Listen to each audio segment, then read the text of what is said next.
तीसरा प्रकार, उत्पत्ति या स्रोत के आधार पर जो शब्दों का तीसरा प्रकार था दोस्तों, बहुत ही अच्छा, बहुत ही सरल, क्या है? देशज। क्या है? देशज शब्द। ये क्या होता है समझो। इस देशज में दो पद दिख रहे हैं दोस्तों। कल ही मैंने आपको बताया था, बिल्कुल मित्रों ध्यान देना। जो पूर्व में पढ़ी जा चुकी बातें, यदि पूर्व में पढ़ी जा चुकी बातें आगे आवश्यक हुई तो मैं उनका दोहरान करूंगा।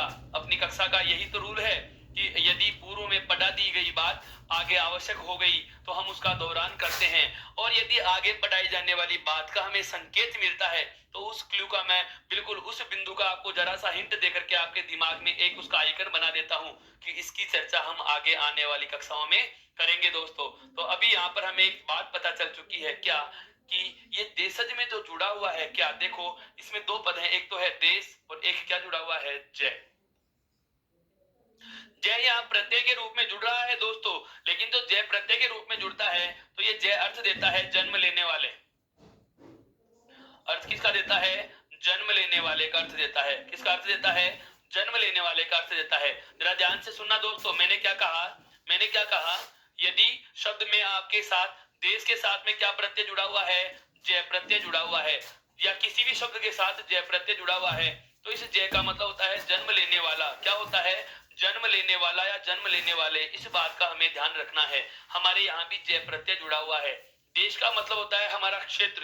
देश का मतलब यहाँ पर यह नहीं कि भारत ही हो। देश का मतलब होता है कोई भी निश्चित भूभाग और उसमें जन्म लेने वाला। कोई भी निश्चित भूभाग हो और उसमें जन्म लेने वाला क्या कहलाता है? देशज कहलाता है। जैसे इसको एक राजस्थान से समझे, जैसे राजस्थान के लिए हम कहते हैं कि राजस्थान की आकृति विषम कोणीय चतुर्भुज की तरह है। राजस्थान की आकृति कैसे है दोस्तों? विषम कोणीय चतुर्भुज की तरह है। ये राजस्थान का एक मैप का आइडिया सा मैंने लिया है, बता रहा हूं दोस्तों। देशज क्या होता है, ध्यान से समझना।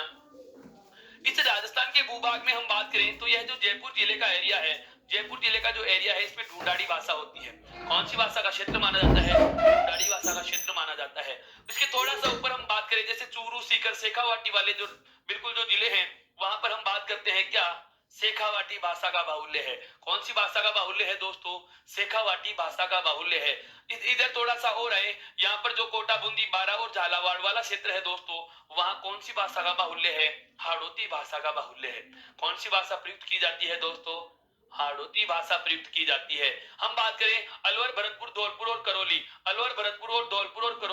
वहां पर होती है दोस्तों कौन सी भाषा? मेवाती भाषा। कौन सी भाषा का क्षेत्र है दोस्तों? मेवाती भाषा का क्षेत्र है। कौन सी भाषा का क्षेत्र है दोस्तों? मेवाती भाषा का क्षेत्र है। कौन सी भाषा का क्षेत्र है दोस्तों? मेवाती भाषा का क्षेत्र है। जो ये डूंगरपुर और बांसवाड़ा वाला क्षेत्र है, यहाँ पर हम बागड़ी या वागड़ी भाषा बोलते हैं, जो राजस्थानी और गुजराती के मेल की भाषा है। कौन सी भाषा दोस्तों? बागड़ी भाषा है। कौन सी भाषा है दोस्तों? बागड़ी भाषा है। प्रश्न कहां से आएगा वो चीज समझना, मैं बिंदु पे लेके आ रहा हूं। संपूर्ण राजस्थान में कौन सी भाषा है दोस्तों? राजस्थानी। संपूर्ण राजस्थान में कौन सी भाषा है? राजस्थानी। लेकिन जो ये देखो बागड़ी, इधर हम बात करें उदयपुर, मेवाड़ और ये जो चित्तौड़ वाला है, यहाँ पर भाषा कौन सी है? मेवाड़ी भाषा है। यहाँ पर कौन सी भाषा बोली जा रही है? मेवाड़ी भाषा बोली जा रही है। कौन सी भाषा बोली जा रही है दोस्तों? मेवाड़ी भाषा बोली जा रही है। अब हम जैसे जोधपुर निवासी हैं, हमारी भाषा कौन सी है? मारवाड़ी भाषा है। कौन सी भाषा है दोस्तों? मारवाड़ी भाषा है। प्रश्न समझना, कहना क्या चाह रहा हूं, तथ्य पे लेके आ रहा हूं। ये देशज चीज क्या है? वह सुनिए। हमारी क्षेत्रीय भाषा कौन सी है? मारवाड़ी। और मेरा एक मित्र है दोस्तों, कहाँ का? शेखावाटी भाषा का। और एक मेरा मित्र है दोस्तों, वह कौन सी भाषा से है? शेखावाटी भाषा का है।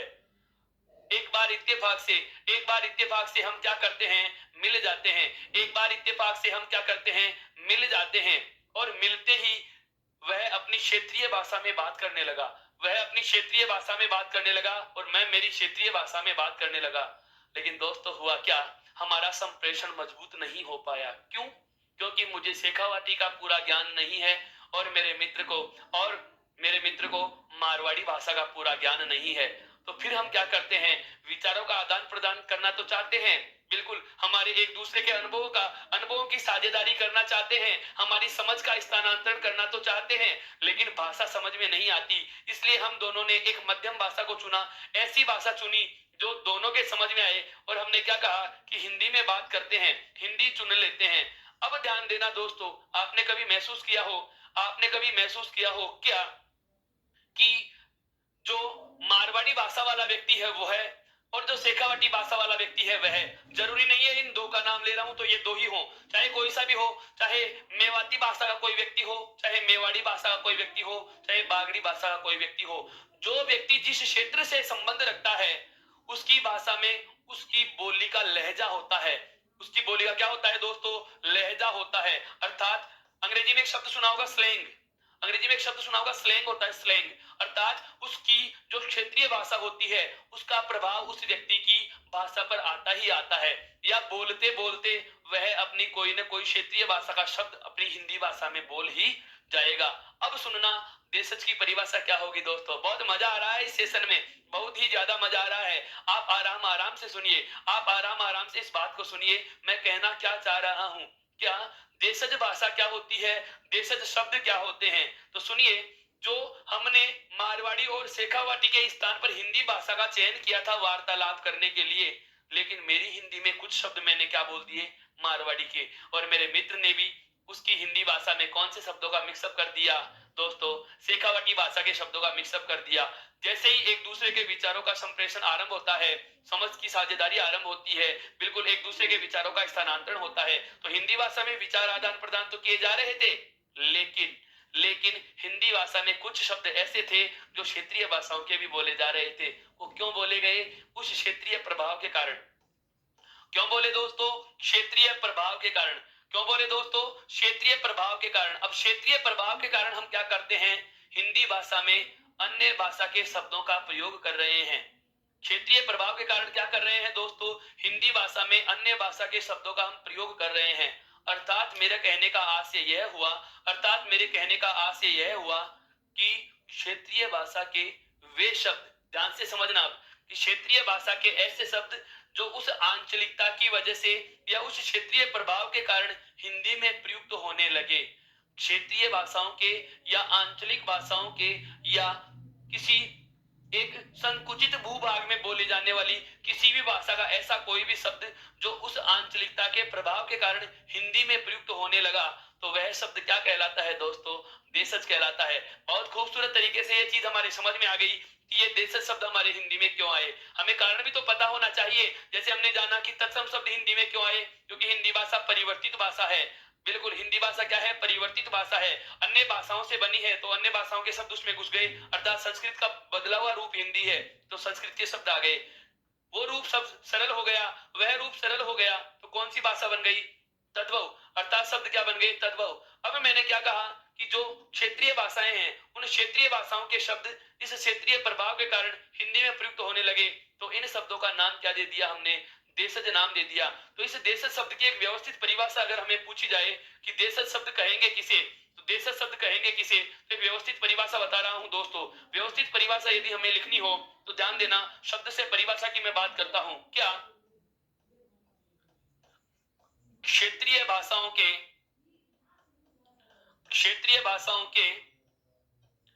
वे शब्द, क्षेत्रीय भाषाओं के वे शब्द जो आंचलिकता के प्रभाव के कारण, किसके प्रभाव के कारण दोस्तों, आंचलिकता के प्रभाव के कारण, वे शब्द जो आंचलिकता के प्रभाव के कारण, क्षेत्रीय भाषाओं के वे शब्द जो आंचलिकता के प्रभाव के कारण हिंदी में प्रयुक्त होते हैं। आंचलिकता के प्रभाव के कारण कहां प्रयुक्त होते हैं दोस्तों, हिंदी में प्रयुक्त होते हैं, हिंदी में प्रयुक्त होते हैं। उन्हें क्या कहा जाता है दोस्तों, देशज कहा जाता है। क्यों प्रयुक्त हुए उसका भी कारण पता चल चुका है। क्या उसका पता यह है, उसका कारण है क्या कि क्षेत्रीयता के प्रभाव के कारण, किसके प्रभाव के कारण दोस्तों, क्षेत्रीयता के प्रभाव के कारण। क्यों आए वो हिंदी में, आंचलिकता के प्रभाव के कारण। अंचल विशेष के प्रभाव के कारण क्या होते हैं, कुछ एक शब्द हम हिंदी में प्रयुक्त कर जाते हैं और उन्हें क्या कहा जाता है, देशज, अर्थात देश में जन्म लेने वाले, शब्द का अर्थ समझ में आया दोस्तों? इतनी बड़ी कहानी इस शब्द को समझाने के पीछे ही तो थी दोस्तों। देश मतलब कोई निश्चित भूभाग है, जय का मतलब जन्म लेने वाला। किसी भी निश्चित भूभाग में, किसी भी क्षेत्र में जन्म लेने वाले वे शब्द जो उस क्षेत्रीयता के प्रभाव के कारण कहाँ आने लगे, हिंदी भाषा में प्रयुक्त किए जाने लगे, तो ऐसे शब्दों को हम क्या नाम देंगे दोस्तों? देशज नाम देंगे। जैसे शब्द बता रहा हूं, जैसे हम शब्द सुनते हैं खुरपा, क्या बोलते हैं? खुरपा। एक शब्द आता है दोस्तों फावड़ा, बिल्कुल कुदाली नहीं बोल रहे, फावड़ा बोल रहे हैं, देशज शब्द है। खुर शब्द, ये खुर शब्द जो होता है वह होते हैं जानवरों के नाखून। और पा अर्थात समान कार्य हो जाने की वजह से क्या बोल रहे हैं? खुरपा। एक और शब्द आता है दोस्तों, एक और शब्द आता है जैसे गड़बड़ शब्द है जो दोस्तों, क्या? गड़बड़। ये गड़बड़ शब्द भी ध्यान देना, ये गड़बड़ शब्द भी क्या है दोस्तों? देशज है। जैसे हड़बड़ाहट, जैसे शब्द क्या है? हड़बड़ाहट। जैसे शब्द आता है बड़बड़ाना, जैसे शब्द आता है बड़बड़ाना। ये इस प्रकार के शब्द हैं जो क्षेत्रीय भाषाओं के हैं, ये इस प्रकार के शब्द हैं जो आंचलिक भाषाओं के हैं और अंचल विशेष के प्रभाव के कारण कहाँ आते हैं? हिंदी में प्रयुक्त होने लगे। इन्हें क्या कहा जाता है दोस्तों? देशज शब्द कहा जाता है। बिल्कुल स्वनिर्मित भाषाओं के शब्द कह सकते हो, बोलियों के शब्द कह सकते हो, या वे शब्द जिनका कोई शब्दकोशीय उल्लेख ही नहीं है, वो क्या कहलाते हैं दोस्तों? देशज शब्द कहलाते हैं। क्या कहलाते हैं? देशज शब्द कहलाते हैं। यहां तक की बात समझ में आई हो दोस्तों, तो एक बार इसका स्क्रीनशॉट लीजिए ताकि हम आगे वाले प्रकार पे चर्चा करेंगे। हमने बहुत अच्छे से जाना है दोस्तों, एक बार सुनिए। हमने अच्छे से जान लिया कि देशज शब्द किसे कहा जाता है। तो देशज शब्द किसे कहा जाता है दोस्तों? क्षेत्रीय भाषाओं के शब्द। कौन सी भाषाओं के? क्षेत्रीय भाषाओं के शब्द जो कौन से प्रभाव के कारण? आंचलिकता के प्रभाव के कारण हिंदी में प्रयुक्त होते हैं। क्षेत्रीय भाषाओं के वे शब्द जो आंचलिकता के प्रभाव के कारण हिंदी में प्रयुक्त होते हैं। क्षेत्रीय भाषाओं के वे शब्द जो आंचलिकता के प्रभाव के कारण हिंदी में प्रयुक्त होते हैं, उन्हें क्या कहा जाता है दोस्तों? उन्हें क्या कहा जाता है दोस्तों? क्षेत्रीय भाषाओं के शब्द कह सकते हो या देशज शब्द कह सकते हो। क्या कह सकते हो? देशज शब्द कह सकते हो। यहां तक की बात यदि आपके समझ में आई हो दोस्तों, तो एक बार इसका स्क्रीनशॉट लीजिए ताकि मैं अपनी बात को आरंभ कर सकूं। बिल्कुल आराम से, बिल्कुल आराम से, बिल्कुल आराम से इसका स्क्रीनशॉट लीजिए मित्रों। उसके बाद हम बात आगे आरंभ करेंगे। यहां तक की बात समझ में आई दोस्तों? अब बात करते हैं हम चौथे आधार की। अब हम बात करते हैं चौथे आधार की। क्या कि चौथा प्रकार क्या होता है? शब्दों को बांटने का चौथा प्रकार क्या होता है दोस्तों? और शब्दों को बांटने का जो चौथा प्रकार है दोस्तों, वह क्या है? ध्यान देना, विदेशी। शब्दों को बांटने जो चौथा प्रकार है वह क्या है दोस्तों? विदेशी। आप चाहें तो इसका एक अलग नाम भी रख सकते हैं। क्या? विदेशज। क्या नाम रख सकते हैं दोस्तों? विदेशज नाम रख सकते हो। क्या नाम रख सकते हो? विदेशज नाम रख सकते हो। क्या नाम रख सकते हो दोस्तों? विदेशज। देशज का ठीक विलोम होता है ये। अभी अभी हमने जाना देशज, और अब फिर नया नाम आ गया, क्या? विदेशज। देशज का मतलब क्या होता है समझना, देश प्लस जय, अर्थात देश में जन्म लेने वाले, देश में जन्म लेने वाले। देशज का मतलब क्या होता है दोस्तों? देश में जन्म लेने वाले। अब इसमें एक नई चीज और जोड़ दी मेरे मित्र, इसमें एक नई चीज और जोड़ दी मेरे मित्र, और नई चीज क्या जुड़ी है? वी। क्या जुड़ी है दोस्तों? वी। और वी उपसर्ग का अर्थ होता है अन्य। वी उपसर्ग का अर्थ क्या होता है दोस्तों? अन्य होता है। वी उपसर्ग का अर्थ क्या होता है दोस्तों? अन्य होता है, अन्य। अर्थात विदेशी का शाब्दिक अर्थ क्या हो जाएगा, या विदेशज का शाब्दिक अर्थ क्या हो जाएगा? अन्य देश में जन्म लेने वाले। विदेशज का शाब्दिक अर्थ क्या हो जाएगा दोस्तों? अन्य देश में जन्म लेने वाले। अर्थात परिभाषा के रूप में कहें कि अन्य देशों का कोई शब्द होगा जो हिंदी में आएगा, उसे क्या कहा जाएगा दोस्तों? विदेशी कहा जाएगा। आप कहोगे सर परिभाषा से हमें कोई मतलब नहीं है, परिभाषा नहीं पूछेगा कि विदेशी शब्द किसे कहते हैं, वो तो नाम से ही पता चल चुका, विदेशी मतलब दूसरे देश का या अन्य देश का। ये आया क्यों? हिंदी में आया क्यों? तो ध्यान देना, इसके खूब सारे कारण हैं। देखो हिंदी में इनके आने की वजह बता रहा हूं। सबसे पहला कारण हम कह सकते हैं क्या? राजनीतिक कारण हो सकता है। कौन सा कारण हो सकता है? राजनीतिक कारण हो सकता है। जैसे मैं बात करूं, क्या धार्मिक कारण भी है? कौन सा कारण है? धार्मिक कारण भी हो सकते हैं। कौन सा कारण है दोस्तों? धार्मिक कारण है। फिर उसके बाद में मैं बात करूं, जैसे आर्थिक कारण है, आर्थिक कारण है। जैसे मैं बात करूं दोस्तों, सामाजिक कारण भी है। कौन सा कारण है? सामाजिक कारण भी है। कैसे हैं, जरा इन पर गौर करना। ये कैसे हैं, इनका गौर करना बिल्कुल बहुत जानना आवश्यक है ये। जैसे राजनीतिक कारणों की बात करते हैं कि राजनीतिक कारणों से विदेशी शब्द हिंदी में क्यों आए, हमारे भारत देश पर या इस भारत भूमि पर प्राचीन समय से विदेशी आक्रांताओं का प्रभाव रहा है, विदेशी शासकों का प्रभुत्व रहा है। हम बात करते हैं आधुनिक काल में, तो आधुनिक काल में भी हम पाते हैं क्या कि जैसे ईस्ट इंडिया कंपनी ने शासन किया, ईसाई धर्म का प्रचार प्रसार रहा, अंग्रेजों ने शासन किया, तो जो शासन चला रहे थे वो तो राजनीतिक कारण था, और उन्होंने ईसाई मिशनरियों की स्थापना की थी। हमारे भारतीय धर्म ग्रंथों का अनुवाद उन्होंने ईसाई भाषा में करवाया, ईसाई धर्म ग्रंथों का अनुवाद भारतीय भाषाओं में करवाया। अर्थात जो ये अनुवाद की भाषाएं थी, क्यों? वो ईसाई धर्म का प्रचार प्रसार करना चाहते थे, और प्रचार प्रसार करना चाहते हैं तो जाहिर सी बात है अंग्रेजी भाषा में लिखे हुए ग्रंथों का अनुवाद भी करना आवश्यक था। लेकिन ऐसा तो कभी नहीं हो सकता कि किसी भी ग्रंथ का पूरी, बिल्कुल बिल्कुल, कितनी भी मोटी आनंद की पोथी क्यों ना हो, हर एक शब्द का हर एक भाषा में अनुवाद कर पाना संभव नहीं है। बहुत सारे नाम ऐसे होते हैं जो जिस भाषा में है उनको वैसा ही लिखा जाएगा, उनको वैसा ही लिखा जाएगा। मेरा कहने का मतलब यह है कि जैसे ईसाई धर्म ग्रंथों की बात करें कि उनका अनुवाद हिंदी में हुआ, लेकिन संपूर्ण ईसाई धर्म ग्रंथ हिंदी में अनुवादित नहीं हो पाए। उन धर्म ग्रंथों में कुछ शब्द ऐसे थे जो ईसाई के ही रहे, अंग्रेजी भाषा में ही रहे, और हिंदी में भी उन्हें हूबहू लिखा गया।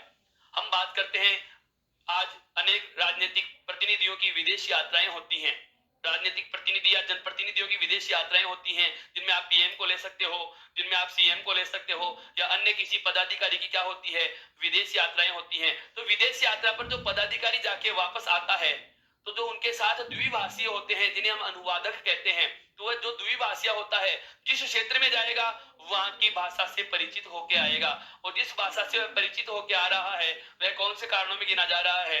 राजनीतिक कारणों में गिने जाते हैं।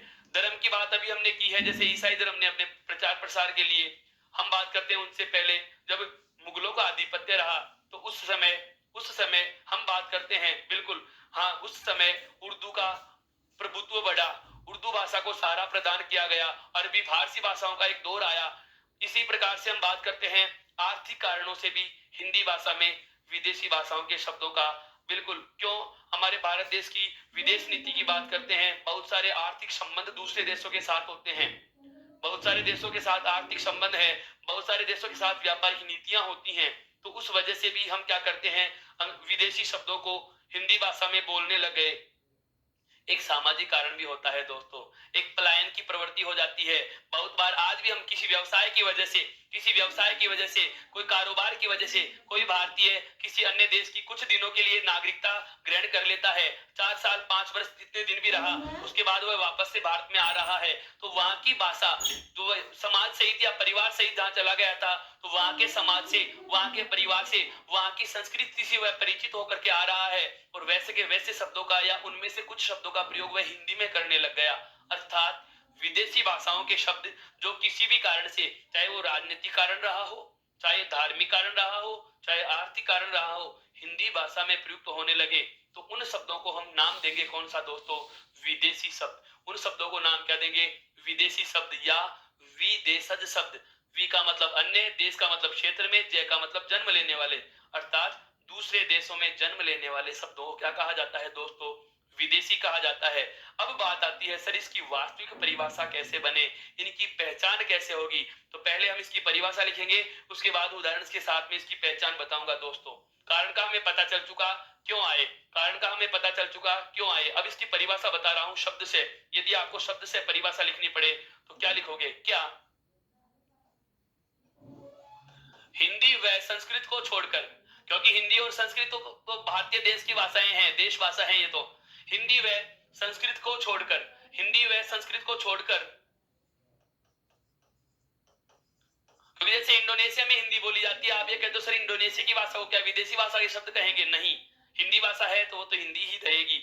इसीलिए मैंने कहा हिंदी व संस्कृत को छोड़कर अन्य देशों की भाषाओं के, अन्य देशों की भाषाओं के शब्द, हिंदी व संस्कृत को छोड़कर अन्य देशों की भाषाओं के शब्द, हिंदी व संस्कृत को छोड़कर अन्य देशों की भाषाओं के शब्द क्या कहलाते हैं?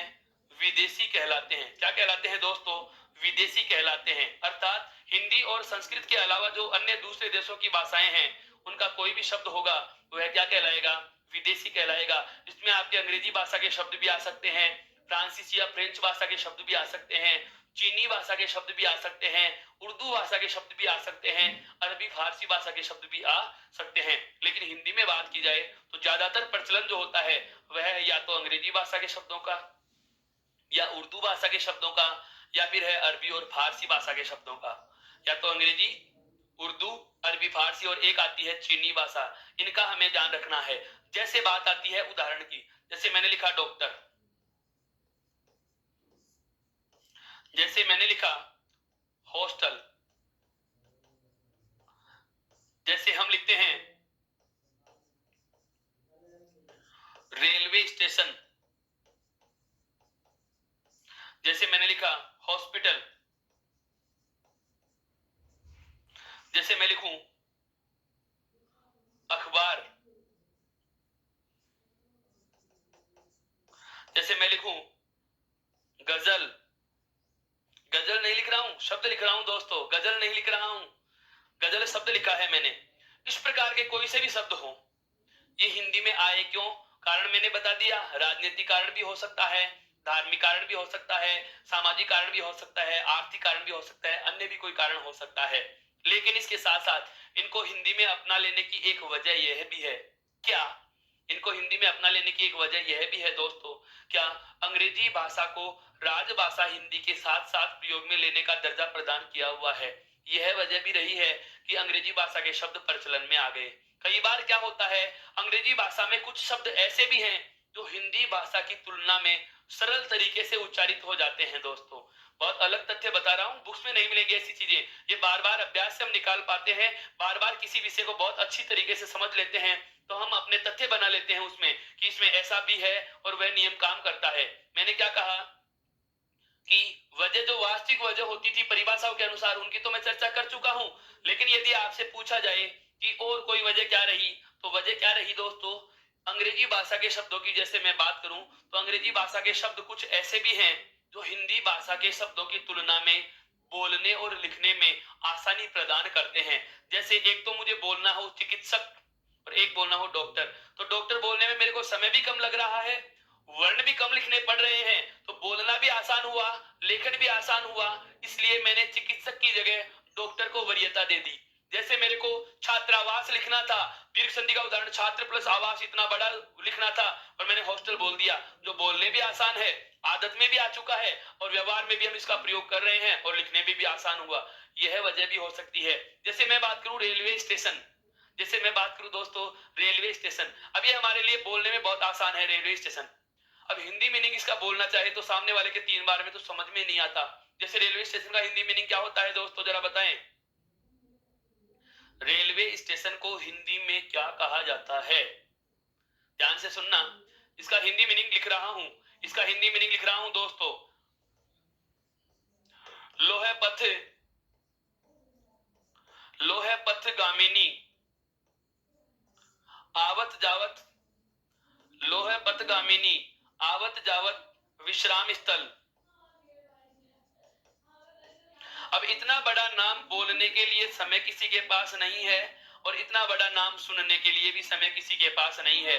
चलो हमने बोल भी दिया और सामने वाले ने सुन भी लिया, लेकिन आवश्यक नहीं कि वह इस पूरी बात को समझ ही पाए। जैसे आज हमारा मित्र कोई फोन करके पूछ लेता है, भाई कहाँ खड़े हो, हम तुरंत बोल देते हैं रेलवे स्टेशन पर खड़ा हूं। और यदि आप उसी जगह उच्चारित करोगे कि मैं लोहपत गामिनी आवत जावत विश्राम स्थल पर खड़ा हूं, तो एक बार तो प्रथम श्रव्य में पहली बार तो सुनते ही उसको भी थोड़ा अटपटा लगेगा कि यार यह जगह कौन सी आ चुकी। दोस्तों जरा ध्यान से समझना, वे शब्द प्रचलन में आ जाते हैं जिनका हम व्यवहार में ज्यादा प्रयोग करते हैं, फिर वहां हम भाषा को ध्यान नहीं रखते, कौन सी भाषा का शब्द बोलते हैं, कौन सी भाषा का शब्द प्रयोग में ले रहे हैं। तो इसलिए ध्यान रखना, सभी शब्दों का उच्चारण सरल हो, सभी शब्दों का लेखन सरल हो, इस प्रकार के शब्दों का हम प्रयोग व्यवहार में ज्यादा करते हैं। यह भी एक वजह रही है कि विदेशी शब्दों का हिंदी में, बिल्कुल हिंदी में क्या हो रहा है, ज्यादा प्रयोग होने लगा, ज्यादा इनका आधिपत्य बढ़ने लगा, ज्यादा इनका प्रतिनिधित्व बढ़ने लगा।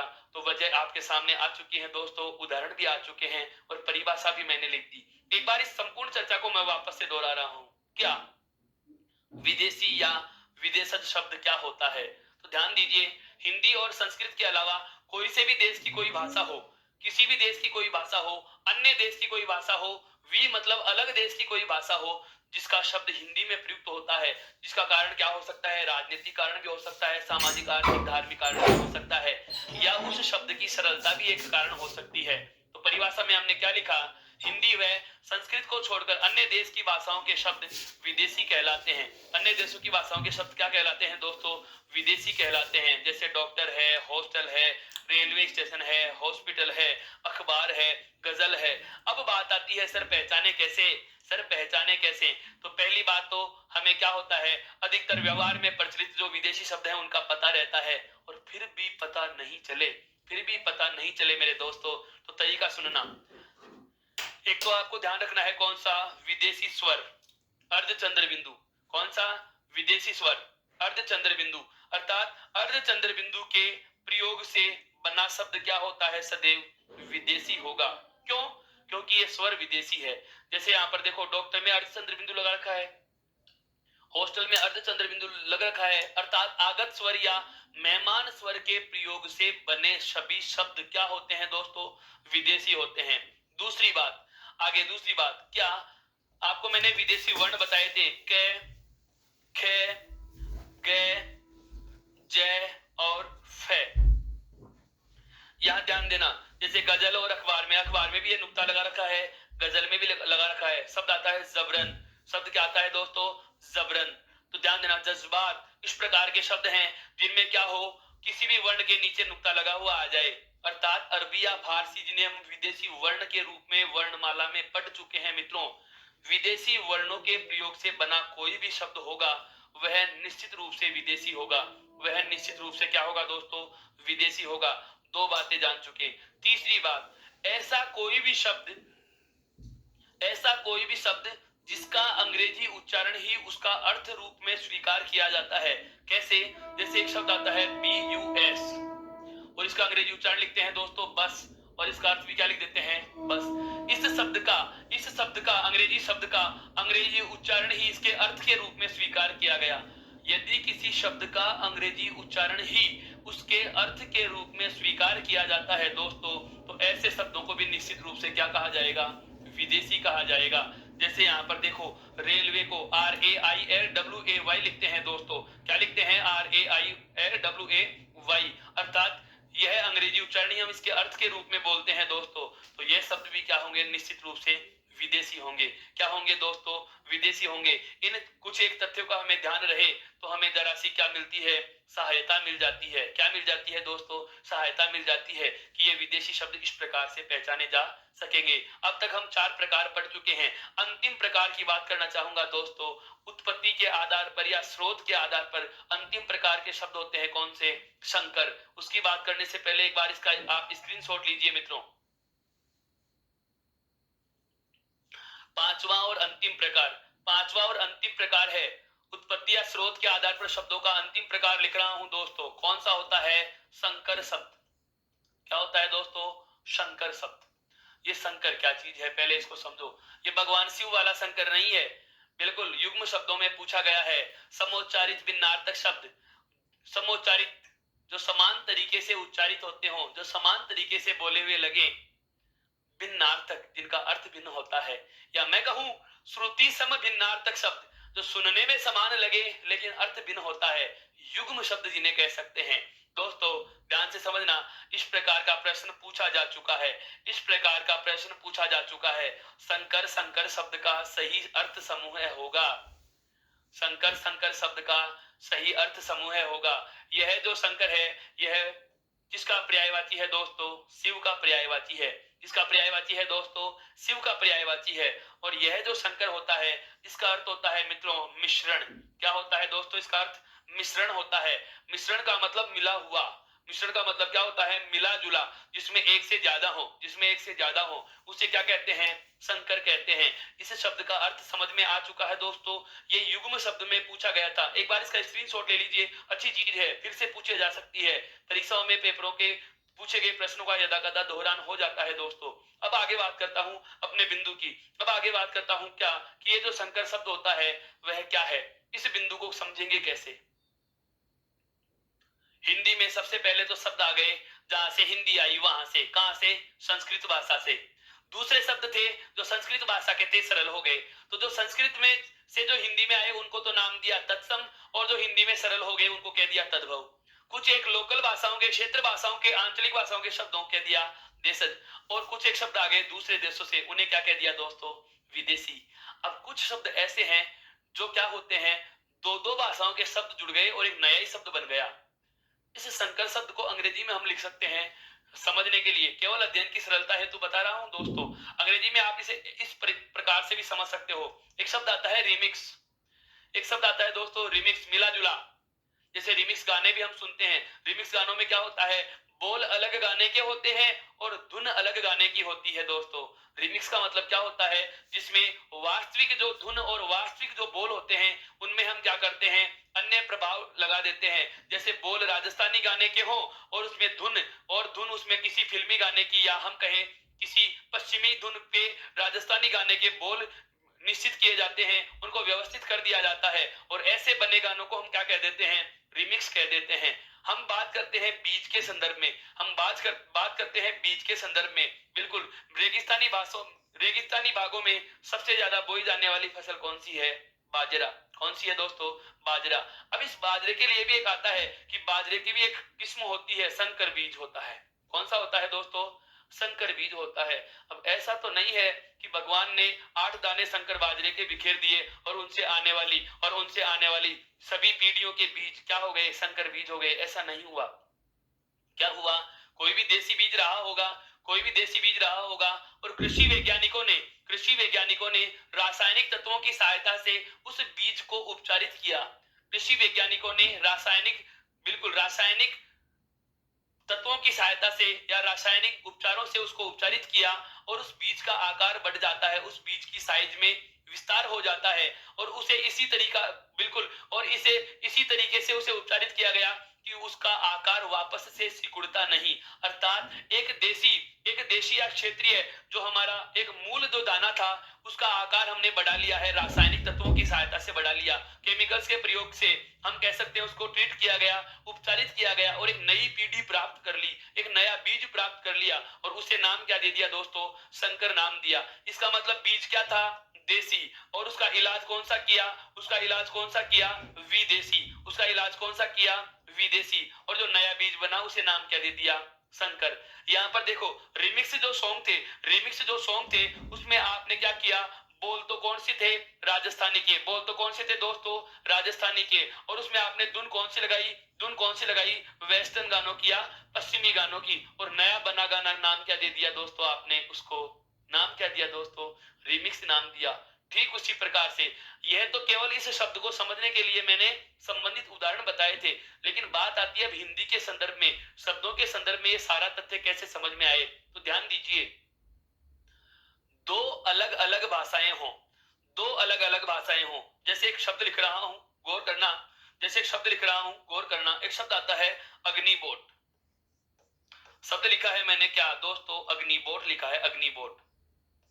बहुत आराम से, हाँ मजे से समझो इसको, बिल्कुल मित्रों मजे से समझो। अरे आनंदित कर देने वाली चीजें बता रहा हूं दोस्तों, रटने वाली हिंदी नहीं पढ़नी है। बहुत बहुत बारीकी से हर एक महीन पहलू पे हम चर्चा कर रहे हैं, बहुत विस्तार से हम पढ़ रहे हैं। ऐसी हिंदी पढ़ लो कि दोबारा इस चीज को रिवाइज करने की आवश्यकता रहे, समझ में सारी बातें एक ही बार में आ जाएंगी। इतना अच्छे से, इतना आराम से, इतना विस्तार से आपको समझाया जा रहा है मित्रों, ध्यान से समझना। बिल्कुल आप इनके नोट्स भी प्राप्त करोगे, इनके बहुत सारे उदाहरण, हाँ बिल्कुल 500-200 की संख्या में इनके उदाहरण आपको ई उत्कर्ष ऐप पे ई बुक के रूप में उपलब्ध है दोस्तों। आपने यदि अभी तक भी ई उत्कर्ष ऐप को इंस्टॉल नहीं किया तो सबसे पहले वह कीजिए, ताकि आपको इनके उदाहरण भी मिल सके। मैं 5 उदाहरण लिख रहा हूं, मैं चलो 10 उदाहरण और लिख दूंगा, लेकिन आप उन केवल 15 उदाहरणों को याद करके चले जाओगे मित्रों, और वो सीमित हो जाएंगे, वो संकुचित हो जाएंगे। सफलता प्राप्त करनी है तो उदाहरणों की संख्या निश्चित नहीं होनी चाहिए। ध्यान रखना दोस्तों, हमारा कंसेप्ट क्लियर होना चाहिए। यदि आपको शब्द पकड़ना आ गया, शब्द पहचानना आ गया, तो 5 नहीं चाहिए, 50 नहीं चाहिए, 500 उदाहरण आपके सामने आ जाए, आप जवाब देने की काबिलियत बना सको। इसी प्रकार से हम इसकी बात कर रहे हैं। तो जैसे मैंने आपके सामने एक शब्द लिख दिया है दोस्तों, कौन सा, अग्निबोट। शब्द कौन सा लिख दिया दोस्तों, अग्निबोट। इसमें 2 शब्द हैं, एक शब्द तो कौन सा है, अग्नि, और एक शब्द इसमें क्या लिखा हुआ है दोस्तों, बोट। अब हमें पता है अग्नि शब्द है संस्कृत का, अग्नि का क्योंकि संयुक्त अक्षर है, तो संयुक्त अक्षर तो मूल भाषा का है, अर्थात अग्नि का अर्थ क्या होता है? आग। और बोट का मतलब है क्या दोस्तों? नाव। अब हमें पता है बोट शब्द जो है वो कौन सी भाषा का है दोस्तों? अंग्रेजी भाषा का है। कौन सी भाषा का है दोस्तों? अंग्रेजी भाषा का। और अग्नि जो शब्द है वह कौन सी भाषा का है? संस्कृत का, अर्थात संस्कृत भाषा का है। तो इसे तो मैं कहूंगा यह कैसा शब्द है मित्रों? तत्सम शब्द है। यह कैसा शब्द है दोस्तों? तत्सम। और जो ये बोट अंग्रेजी शब्द है इसे मैं क्या कह दूंगा? विदेशी। क्या कह दूंगा? विदेशी। अब एक तो है विदेशी और एक है तत्सम। एक तो है विदेशी और एक है तत्सम, और इन दोनों भाषाओं के योग से एक नया शब्द बना दिया मैंने, कौन सा? अग्निबोट। नया शब्द बना दिया मैंने, कौन सा? अग्निबोट। अब आप बताएं, क्या मैं इसे पूरे को विदेशी कह सकता हूं? नहीं, क्योंकि इसमें आधा भाग तत्सम है। हम इस पूरे शब्द को तत्सम भी नहीं कह सकते, क्यों? क्योंकि इसमें आधा भाग विदेशी है। तो जब आधा भाग अलग भाषा का है, आधा भाग अलग भाषा का है, अर्थात किसी भी शब्द में दो पदों का योग हो रहा है, या मैं कहूं दो शब्दों का योग हो रहा है, उनमें एक शब्द अलग भाषा का, दूसरा शब्द अलग भाषा का, अर्थात दो भिन्न भिन्न भाषाओं के शब्दों को जोड़ करके, दो भिन्न भिन्न भाषाओं के शब्दों को योग करके एक नया शब्द बनाया जाता है, तो उसे क्या कहा जाएगा दोस्तों? संकर शब्द कहा जाएगा। तो इसकी परिभाषा क्या हो जाएगी? परिभाषा क्या हो जाएगी? ध्यान से समझना। दो अलग अलग भाषाओं के, दो अलग अलग भाषाओं के, दो अलग अलग भाषाओं के शब्दों के योग से, दो अलग अलग, ध्यान से समझना, अगर दोनों संस्कृत के रहेंगे तो तत्समी ही होगा, दोनों हिंदी के रहेंगे तो तद्भव होगा, दोनों अंग्रेजी के रहेंगे तो विदेशी होंगे। ध्यान से समझना। विदेशी में भी एक चीज और ध्यान रखनी है, विदेशी विदेशी हो, लेकिन विदेशी में जैसे एक अंग्रेजी का आ गया और एक अरबी फारसी का आ गया, ऐसे भी आ सकता है। दो अलग अलग भाषाओं के शब्दों का योग होगा मित्रों। दो अलग अलग भाषाओं के शब्दों के योग से बने शब्द, दो अलग अलग भाषाओं के योग से बने शब्द क्या कहलाते हैं? विदेशी होते हैं, सॉरी संकर होते हैं दोस्तों। क्या होते हैं? संकर होते हैं। दो अलग अलग भाषाओं के योग से बने शब्द क्या होते हैं दोस्तों? संकर होते हैं। क्या होते हैं दोस्तों? संकर होते हैं। अब यह आवश्यक है, इसमें एक महत्वपूर्ण बात हमें जान लेना, क्या? कि दोनों भाषाएं अलग अलग होनी चाहिए। दोनों भाषाएं क्या होनी चाहिए? अलग अलग होनी चाहिए। जैसे आपके सामने एक उदाहरण दिया जा चुका है अग्नि बोर्ड का, और बता रहा हूं दोस्तों, जैसे एक शब्द आता है बम ब्लास्ट। बम ब्लास्ट, जिसमें फारसी और अंग्रेजी भाषा के शब्द का योग हो रहा है, ध्यान देना दोस्तों। जैसे एक आता है नेक नियत, शब्द आता है दोस्तों जैसे नेक नियत। एक शब्द आता है जैसे नेक चलन। इस प्रकार के शब्द, इस प्रकार के शब्द, या मैं कहूं ओवरऑल इसका ओवरऑल आपको विवरण दिया जाए तो शॉर्ट फॉर्म में आप इतनी सी बात ध्यान रखना कि जब भी आपको दो शब्द दे देता है, जब भी आपको दो शब्दों से या दो पदों को जोड़कर एक नया शब्द बनाया हुआ हो और फिर पूछता है कि दिया गया शब्द किस प्रकार का होगा, तो संकर शब्द उसको हम चुन सकते हैं, क्योंकि हमें पता है कि एक शब्द अलग है और दूसरा शब्द अलग भाषा का है, एक शब्द अलग भाषा का और एक शब्द अलग भाषा का। ऐसा कभी पूछता नहीं है कि कौन सी भाषा का ये कौन सा शब्द है। ऐसे तो विदेशी भाषाओं का अनेक शब्दकोश हैं, अनेकों विदेशी भाषाएं और अनगिनत शब्दकोश हैं, अनगिनत शब्द हैं। कोई भी शब्द के साथ कोई भी शब्द को जोड़ा जा सकता है, तो सभी भाषाओं के सभी शब्दों को पहचान पाना मुश्किल होता है। लेकिन आसान एक बात हो गई, क्या? कि जब भी संकर शब्द होंगे तो पद में हमें दो शब्द मिलेंगे। देखिए बम ब्लास्ट दो हैं, नेक नियत दो शब्द हैं, नेक चलन दो शब्द हैं, और इसी ट्रिक से आप इसका आंसर भी निकाल सकते हो। तो दोस्तों अब तक हमने क्या जाना है? हमारा आज का जो सेशन था, जो शब्दों के प्रकार से और शब्द से शुरू हुआ, इसमें अब तक हमने केवल इतनी सी बात जानी है कि शब्द किसे कहा जाता है। शब्द किसे कहा जाता है? तो वर्णों के सार्थक योग को क्या कहा गया? शब्द कहा गया। उसके बाद में दो या दो से अधिक वर्णों के सार्थक योग को शब्द कहते हैं, जो भाषा की मध्यम इकाई है, और अर्थ के आधार पर सबसे छोटी इकाई क्या कहलाती है दोस्तों? शब्द कहलाती है। दूसरी बात आपके सामने आई, वह कौन सी आई? कि शब्दों के प्रकार, और शब्दों के प्रकार में हमने सबसे पहले कौन सा आधार लिया है दोस्तों? आज उत्पत्ति के आधार पर। कौन सा लिया है दोस्तों? उत्पत्ति के आधार पर। और उत्पत्ति के आधार पर हमें पता चला कि शब्दों के कितने प्रकार थे? 5, जिनमें सबसे पहला कौन सा ले लिया दोस्तों? तत्सम शब्द। सबसे पहला कौन सा लिया? तत्सम शब्द। कि संस्कृत भाषा का कोई शब्द हूबहू हिंदी में आ जाता है तो उसे क्या कहा जाता है दोस्तों, तत्सम कहा जाता है। और यदि वह शब्द हिंदी में आते आते बदल जाता है, हिंदी में आते आते अपना रूप बदल लेते हैं, तो उसे क्या कह दिया दोस्तों, तद्भव कह दिया। क्या कह दिया, तद्भव कह दिया। और क्षेत्रीय भाषाओं का कोई शब्द है, आंचलिक भाषाओं का कोई शब्द है, किसी क्षेत्र विशेष की भाषा का कोई शब्द है जो उस आंचलिकता के प्रभाव के कारण या क्षेत्रीयता के प्रभाव के कारण हिंदी में प्रयुक्त होने लगा, तो ऐसे शब्दों को दोस्तों देशज नाम दिया है। क्या नाम दिया दोस्तों, देशज नाम दिया। उसके बाद हमारा जो अगला प्रकार आया है वह कौन सा आया, विदेशी। यानी कि हिंदी और संस्कृत के अलावा दूसरे देश की कोई भी देश की भाषा का कोई सा भी शब्द आए उसे क्या कहेंगे दोस्तों, विदेशी कहेंगे। और इसके बाद में हमने एक नई बात और जान ली, क्या कि दो अलग अलग भाषाओं के शब्दों को जोड़ दिया जाए, दो अलग अलग भाषाओं के शब्दों को जोड़ दिया जाए मित्रों, तो वह बनता है क्या, संकर शब्द बनता है। क्या बनता है दोस्तों, संकर शब्द बनता है। यह था कौन सा, शब्दों को बांटने का पहला आधार, उत्पत्ति के आधार पर शब्द प्रकार। अब ले रहा हूं दूसरा, आधार, शब्दों को बांटने का दूसरा आधार, जिसका नाम मैं आपको बता चुका हूं दोस्तों, व्युत्पत्ति। बिल्कुल ऐसे ही पढ़ेंगे। मजा आ रहा है, बहुत अच्छे से समझ में आ रहा है दोस्तों। हाँ बिल्कुल अच्छे से। हाँ 5 प्रकार होते हैं। व्युत्पत्ति अलग चीज है दोस्तों, इसकी मैं चर्चा कर चुका हूं। व्युत्पत्ति क्या होती है, व्युत्पत्ति का अर्थ होता है संरचना। व्युत्पत्ति का अर्थ क्या होता है दोस्तों, संरचना। आप कह सकते हो इसको संरचना, आप चाहो तो इसका और भी छोटा रूप बना सकते हो, रचना भी कह सकते हो। आप चाहो तो इसको कह सकते हो बनावट। क्या कह सकते हो दोस्तों, बनावट। आप क्या कह सकते हो, बनावट के आधार पर, उसकी रचना के आधार पर, उसकी संरचना के आधार पर। तो व्युत्पत्ति, संरचना, रचना या बनावट के आधार पर, ये लो चारों ही नाम मैं लिख देता हूं ताकि आपको सरलता भी रहेगी।